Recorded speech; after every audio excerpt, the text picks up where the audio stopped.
সুপ্রিয় শিক্ষার্থী এবং আমার যারা ভিডিও দেখছেন তাদের প্রতি রইল আমার সালাম ও শুভেচ্ছা। আমি এখন একটি বিষয় আলোচনা করব যে তিতুমির কেন বাঁশের কেল্লা নির্মাণ করেন। তিতুমির স্থানীয় অত্যাচারী জমিদার ও ঔপনিবেশিক ইংরেজ সরকারের বাহিনীকে প্রতিহত করতে এবং নিজের অনুসারীদের সামরিক প্রশিক্ষণ দেওয়ার জন্য তিতুমির বাঁশের কেল্লা নির্মাণ করেন।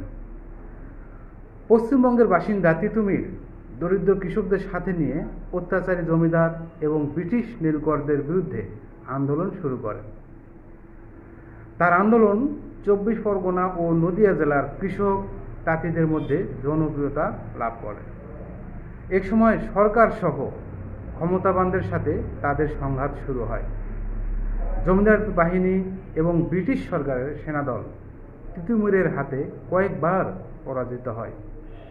তিতুমির তার বাহিনীর নিরাপত্তা রক্ষা এবং প্রশিক্ষণের জন্য নারিকেলবাড়িয়ায় বাঁশ দিয়ে একটি কেল্লা নির্মাণ করেন, যার নামকরণ করা হয় তিতুমিরের বাঁশের কেল্লা।